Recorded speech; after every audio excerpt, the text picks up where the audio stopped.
Hola, mi nombre es Óscar Andrés Ortiz Narváez, soy del programa de Medicina y Cirugía de la Universidad del Valle. Hoy les voy a presentar las mucopolisacaridosis tipo 3 y tipo 4. Bueno, entonces vamos a ver qué es una mucopolisacaridosis.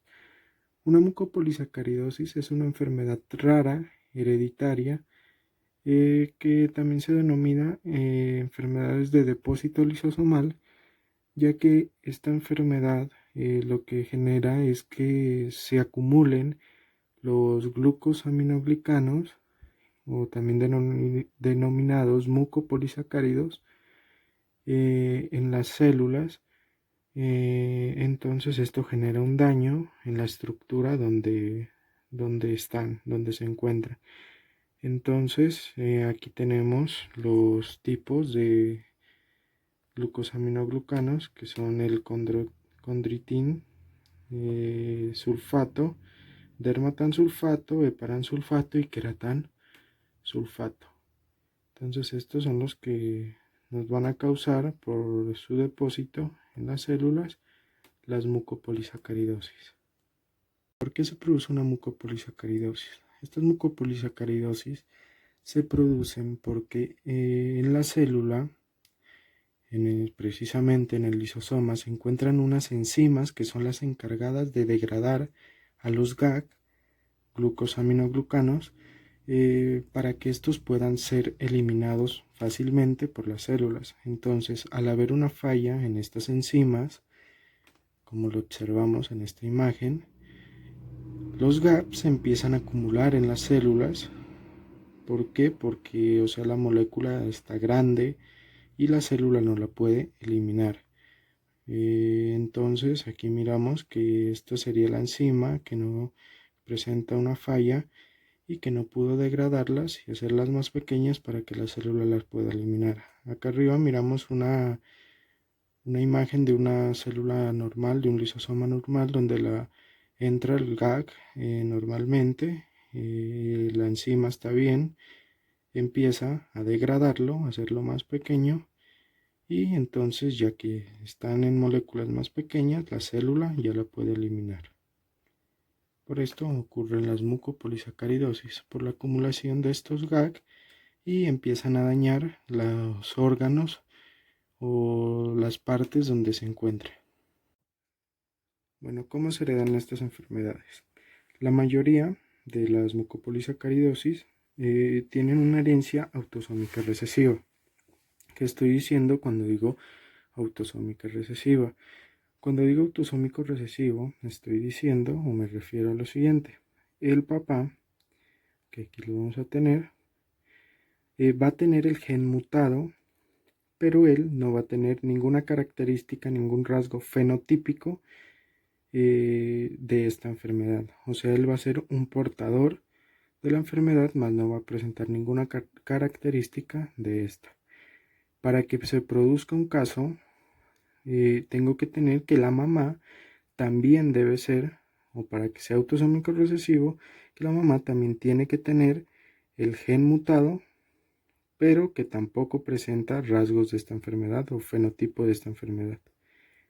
Y las probabilidades entonces de estos dos de tener un hijo con la enfermedad que sí se presenta es de 1 en 4 o del 25%.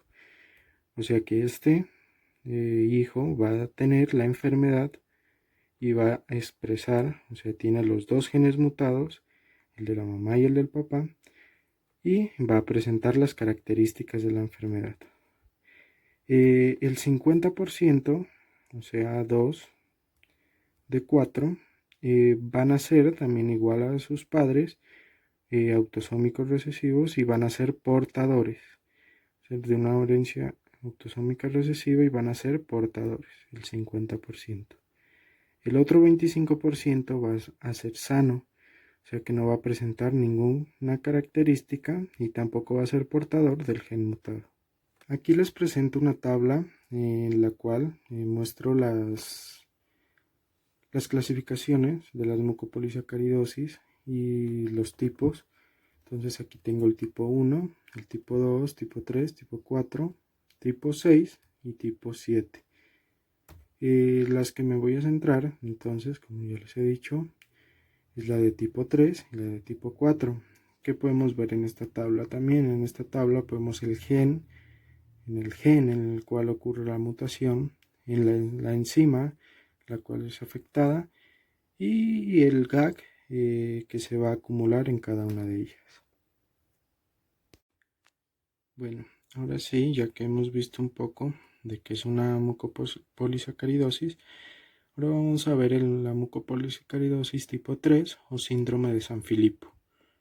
Bueno, miremos un poco de historia. En 1961, un señor llamado Harris le llegó una paciente de sexo femenino, la cual presentaba hepatoesplenomegalia. Realizó una evaluación esquelética, la cual se encontraba normal, pero cuando fue a hacer un examen de orina, se encontró que en la orina tenía gran cantidad de paransulfato, lo que en esta enfermedad es el GAG que se acumula.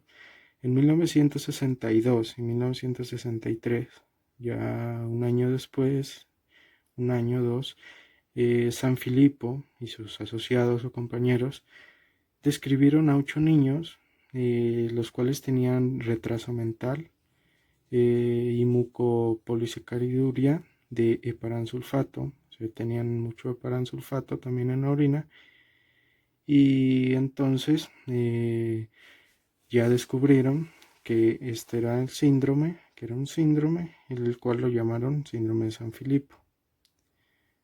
En 1974, Autio, también y sus asociados, utiliza el término de górgola, ya que es muy parecido los rasgos faciales a los de estos objetos. Bueno, existen 4 tipos de este síndrome. El síndrome de San Filipo, entonces, tiene 4 tipos. San Filipo tipo A, tipo B, tipo C y tipo D. ¿Por qué se los clasifica? Porque cada uno tiene la enzima que está afectada es una enzima diferente. Como podemos ver aquí, que las enzimas son diferentes. En el tipo A se le paran N-sulfatasa, en el tipo B alfa-acetilglucosaminidasa, en el tipo C acetil-CoA-alfa, glucosaminida acetiltransferasa, y en el tipo D la N-acetilglucosamina 6-sulfatasa. Aquí también podemos ver el gen en el cual va a estar la mutación. Bueno, ¿por qué ocurre el síndrome de San Filipo? Como ya había nombrado anteriormente, las mucopolisacaridosis ocurren porque no se puede eliminar a los GAG y se genera un cúmulo en la célula, ya que es por la enzima. Entonces, ¿cómo pudimos clasificarlo? Entonces aquí se clasificó como síndrome de San Filipo porque la acumulación es de el GAG heparansulfato. Como miramos aquí, la mayoría de los síntomas en esta enfermedad se presentan entre los 2 y los 6 años. Al nacimiento no se notan los síntomas, ya que todavía no hay una acumulación muy grande de este tipo de GAG. Bueno, en cuanto a signos clínicos, encontramos los siguientes. Los principales son la hiperactividad, la déficit de atención. Estos también tienen trastornos del sueño, pérdida del habla. De los más importantes encontramos es el retraso mental y también las crisis convulsivas. En cuanto al retraso mental, podemos hablar que también en esta presentación, como también vamos con el tipo 4, esta sería una diferencia, ya que en este no se presenta. En el síndrome de Morquio, entonces, que es la mucopolisacaridosis tipo 4, no vamos a encontrar retraso mental. Esa sería una de las diferencias con este síndrome. También hay pérdida de movilidad con la edad, pérdida de audición, infecciones recurrentes de oído o frecuentes, pérdida del control de los esfínteres. También tenemos otros síntomas, que es la hipotomegalia, que fue uno de los primeros síntomas que encontraron en la historia, en la cual Harris, el primer síntoma que encontró en una paciente fue la hepatomegalia. También presentan diarrea crónica, hernia umbilical y recurrentes, deterioro cognitivo, como ya les había dicho, presentan estos niños, espacio perivasculares, infecciones recurrentes del tracto respiratorio superior. Aquí podemos observar una foto de un niño con síndrome de Sanfilippo. En estos niños también es presente, los rasgos faciales son un poco toscos, y también tienen deformidades o anormalidades de los dedos. Bueno, hablemos en cuanto a incidencia de esta enfermedad. Y los datos los tomé de la Fundación Sanfilippo Colombia, que es una fundación encargada en ayudar a los niños con esta enfermedad. Bueno, entonces me dice que la tipo A, el Sanfilippo tipo A, presenta una tasa de incidencia de 1 en 100.000 nacidos vivos. La tipo B me presenta una tasa de incidencia de 1 en 200.000 nacidos vivos. La tipo D me presenta 1 en 1.100.000 nacidos vivos. Y la tipo C me presenta una incidencia de 1 en 1.400.000 nacidos vivos. Entonces, como podemos ver, la que mayor frecuencia vamos a tener y la que se va a presentar más es la tipo A, que tiene una incidencia de 1 en 100.000 nacidos vivos, que es una incidencia poco alta, pero es la que más se presenta aquí en Colombia. Y la tipo B. Las demás son muy raras. Aquí podemos ver por la tasa de incidencia. En cuanto a tratamiento para esta enfermedad, encontramos que el tratamiento para esta es meramente sintomático, o sea, trato los síntomas más no la enfermedad como tal o el daño como tal que me produce todos estos síntomas, que tiene un objetivo intentar controlar algunas manifestaciones de la enfermedad, como por ejemplo aquí tratándolos, haciendo un tratamiento sintomático. Entonces haríamos un tratamiento de las crisis epilépticas, sería un síntoma de esta enfermedad, más no trataríamos a la enfermedad como tal, a la causa de la enfermedad. Pero ya se están haciendo estudios clínicos en los cuales se está tratando de incorporar al tratamiento la terapia génica.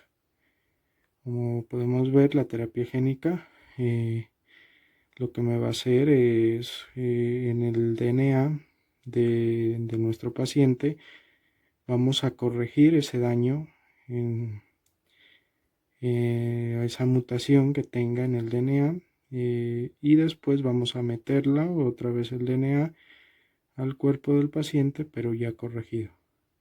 Esta terapia génica la abordaré un poco más en el síndrome que viene a continuación, que es el síndrome de Morquio.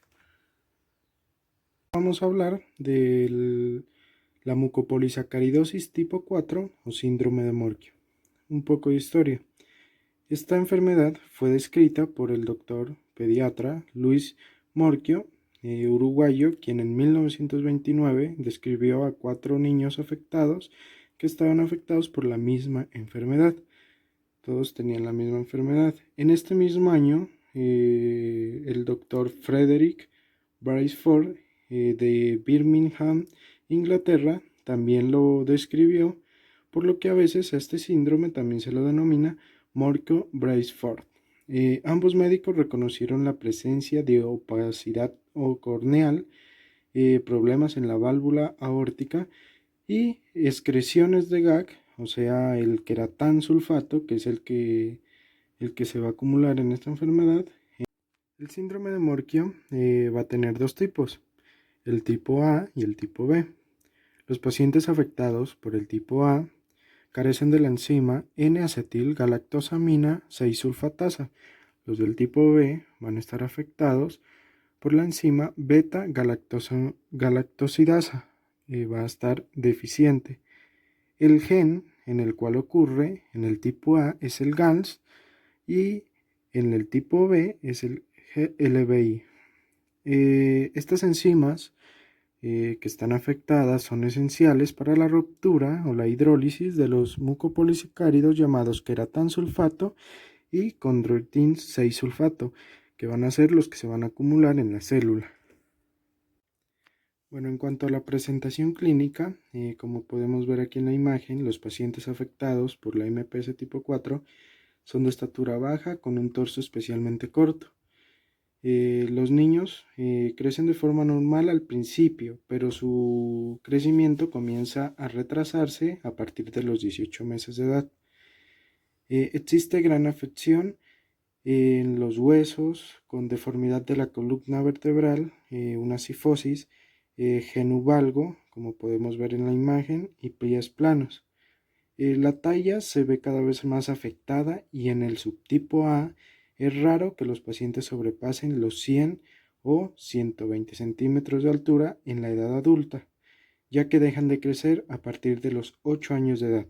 Otros pacientes afectados continúan creciendo hasta su adolescencia y pueden alcanzar los 150 centímetros de altura. Los pacientes afectados por MPS tipo 4B llegan a tener una estatura normal con anomalías esqueléticas leves, ya que esta es menos leve la presentación clínica. En cuanto al cerebro, en estos pacientes vemos una gran ventaja que no se ve afectada en el sistema nervioso, no se ve afectado en ese síndrome y los pacientes tienen una inteligencia normal. En cuanto a la cara y la cabeza, estos pacientes al tener el cuerpo pequeño tienen una cabeza grande, los rasgos faciales son toscos, la boca tiende a ser más grande, la mandíbula cuadrada, el tabique nasal es plano y la nariz es pequeña. La frente es prominente, el cuello es corto, la textura del pelo suele ser normal. Ojos. Pueden surgir problemas en la vista causados por cambios en la retina debido al almacenamiento de mucopolisacáridos, dando lugar a una pérdida de la visión periférica. Tienen opacidad corneal y también cataratas. En cuanto al oído, estos pacientes, es normal que los pacientes debido a la enfermedad padezcan algún grado de pérdida auditiva. Puede ser sordera conductiva o sordera de transmisión, posiblemente empeorada por infecciones frecuentes del oído. Es importante que a estos pacientes se les haga un control auditivo de forma regular para que los problemas se puedan tratar lo antes posible y así mejorar o mantener la habilidad de comunicarse. Nariz y garganta. La tos en estos pacientes se presenta tos frecuente, resfriados o infecciones de la garganta, que son problemas comunes. A menudo las amígdalas y vegetaciones adenoides se agrandan y pueden bloquear parcialmente las vías respiratorias. Por esta razón se pueden operar. La nariz, típicamente el puente nasal es chato y la vía trasera de la nariz es menor debido al pobre crecimiento de los huesos de la cara y textura espesa de la cobertura mucosa. Pecho. Las deformidades óseas pueden crear problemas de infecciones pulmonares. El tórax en los pacientes con síndrome de Morquio tienen forma de campana con las costillas ensanchadas en la parte inferior, ya que el hueso del pecho externón, o sea el externón, continúa creciendo anormalmente, pero debido a que está unido a la columna, es forzado a doblarse hacia afuera en curvatura redondeada o algunas veces en forma de pico. El pecho queda en forma de campana y las costillas están fijas en su posición horizontal, dando lugar a problemas para respirar correctamente. Corazón. Debido al poco desarrollo de la cavidad torácica, es posible que padezcan problemas del corazón. Son necesarias pruebas cardíacas como un electrocardiograma y una ecografía del corazón para determinar el tipo de problema que padece el afectado. El corazón de los afectados por MPS tipo 4 o MPS puede quedar afectado de maneras diferentes. Las válvulas que abren y cierran mientras la sangre se bombea de una cámara del corazón a otra pueden debilitarse por el almacenamiento de mucopolsacáridos.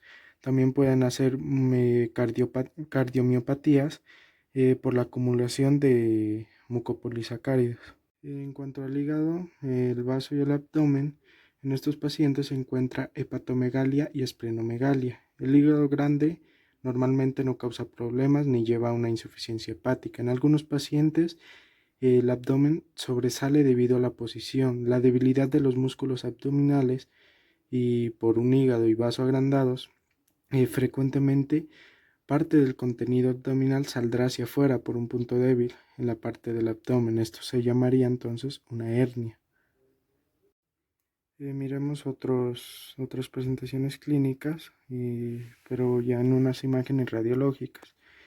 En el cuello, si nos damos cuenta, tenemos deformidad de aquí y de las vértebras cervicales.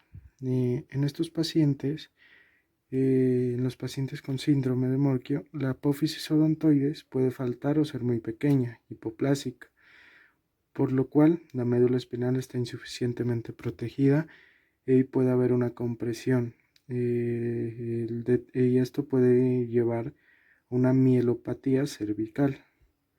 Estas mielopatías cervicales pueden empezar a partir de los 5 o 6 años. En cuanto a las manos, la imagen que encontramos aquí, los afectados por esta enfermedad suelen tener los dedos desviados, las muñecas y las manos son más grandes y curvadas, pueden ser muy flexibles e inestables, los huesos no se desarrollan completamente y los ligamentos son muy laxos, lo que me da también la flexibilidad. Con esto conlleva a una considerable pérdida de la fuerza en las manos. Estas son más cortas, los dedos son largos, los brazos también son más largos de lo normal. La columna, estos pacientes tienen una escoliosis, como podemos ver en la imagen, los cuerpos vertebrales no están muy bien formados y no se acoplan muy bien entre ellos. Las piernas, en las piernas, las rodillas de la mayoría de los afectados crecen anormalmente y desarrollan rodillas que chocan entre sí, lo que se denomina genu valgum, que en muchas ocasiones precisa intervenciones quirúrgicas. En cuanto a esperanza de vida, en los pacientes que son los más afectados, aquí hablaríamos más que todo del tipo A, podrían vivir entre 20 y 30 años de edad. Sería una supervivencia un poco baja. En cambio, los pacientes que no son tan afectados, los del tipo B, podrían llegar hasta los 50 o 60 años, como lo podemos ver en la imagen. El síndrome de Morquio, entonces, en la incidencia, afecta a uno de cada 200.000 nacimientos entre hombres y mujeres por igual. En España su incidencia se calcula que afecta a uno de cada 200.000 niños y en Colombia un estudio publicado en el 2012 estimó la incidencia de MPS 4 tipo A en 0,68 casos por cada 100.000 nacidos vivos. Esto casi me daría lo mismo decir que entre 200.000 nacidos vivos se presenta un caso. En cuanto al diagnóstico, los métodos utilizados para, realizar el diagnóstico de la MPS tipo 4 son los mismos que para otras enfermedades de depósito lisosomal. El más utilizado es el análisis de orina, el que podemos ver aquí.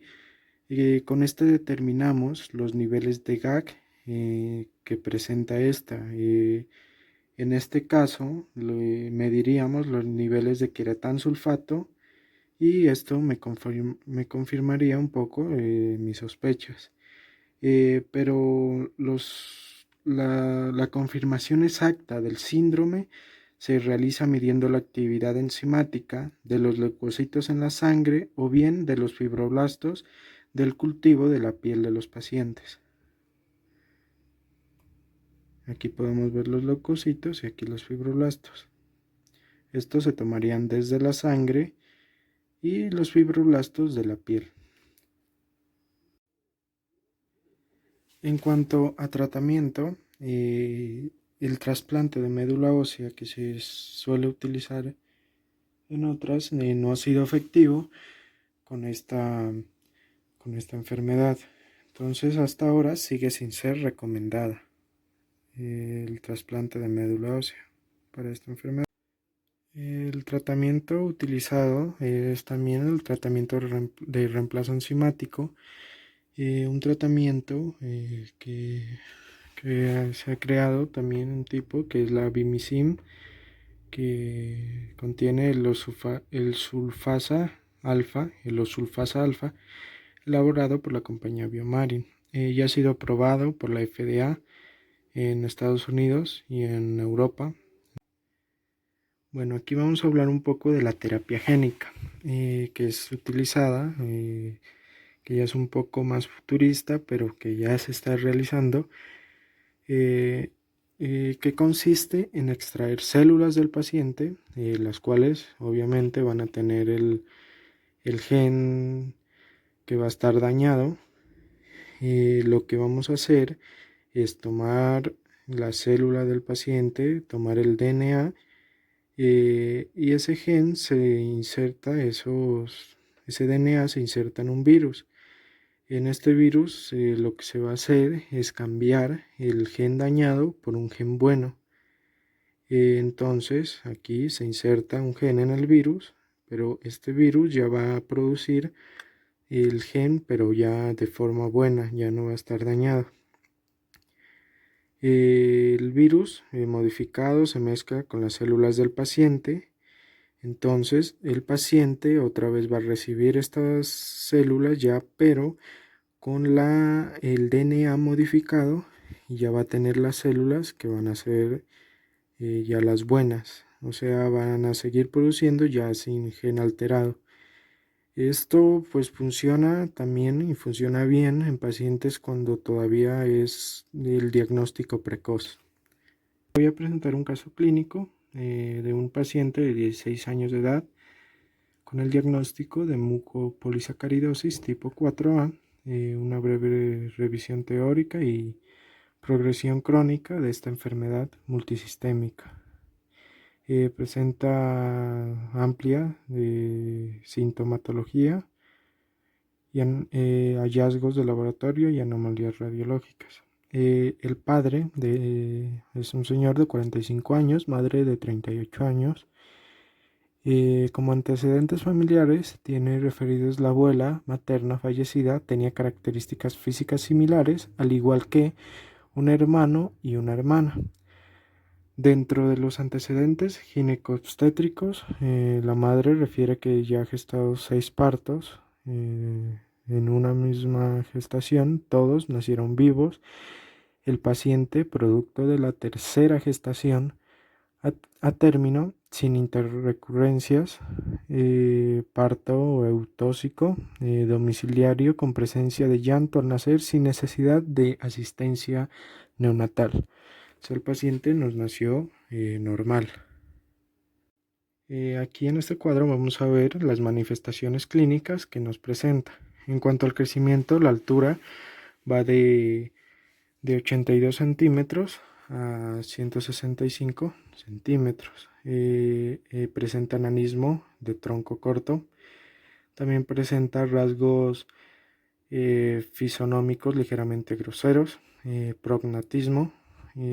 También nos presenta En cuanto a cabeza y cuello, me presenta boca ancha, dientes amplios y separados. También presentan estos pacientes en cuanto a cardiovascular, cardiopatías valvulares. En cuanto a el tórax, pectum, carinatum, externum prominente.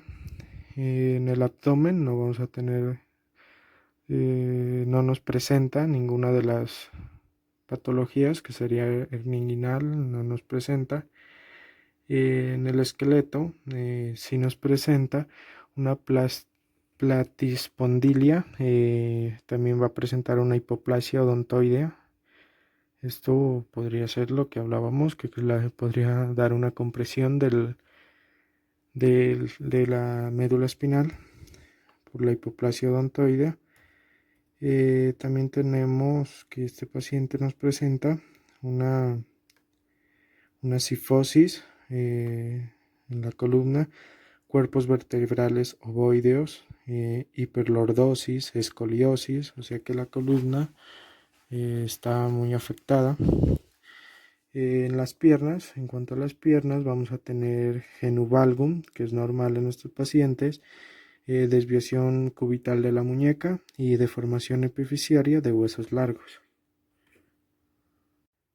Exámenes complementarios. Se le realiza una ecocardiografía y una radiología. Una radiografía presenta hipertrofia septal interventricular asimétrica, dilatación de la raíz aórtica, displasia de válvula aorta, de la válvula de la aorta. Radiología. Presentan las imágenes radiológicas de columna, mostraron en la radiología escoliosis lumbar, dextroconvexa, deformidad de los cuerpos vertebrales lumbares, listesis anterior del E4 al E5, enfermedad de Legg-Calvin-Pertens. En cadera presenta necrosis de ambas cabezas femorales. Y ya podemos observar en este paciente entonces cómo se miraría, cómo sería el fenotipo de este paciente. La microcefalia, el hipertelorismo, el puente nasal bajo, lo observamos en esta imagen de acá, el prognatismo y el cuello corto. Aquí podemos ver que el cuello es muy corto. En la imagen B podemos encontrar en la caja torácica es pequeña, y en la imagen D y C entonces podemos ver las afectaciones de la columna. Aquí podemos ver claramente una escoliosis y acá podemos ver la lordosis en esta imagen radiológica, que es dextroconvexa. La necrosis también se observa aquí en esta imagen radiológica, la necrosis de la cabeza del femoral o enfermedad de Legg-Calvin-Pertens. En la imagen acá, en la imagen F, podemos ver las metáfisis ensanchadas y eso podemos ver en estos pacientes. En la imagen G vemos la genuflexión bilateral con báscula anterior de la pelvis. Miramos las piernas hacia adelante y también vamos a ver el genu valgum que se presenta. Las rodillas no son normales. Y en los dedos podemos ver unas nodulaciones en los dedos aquí. Muchas gracias.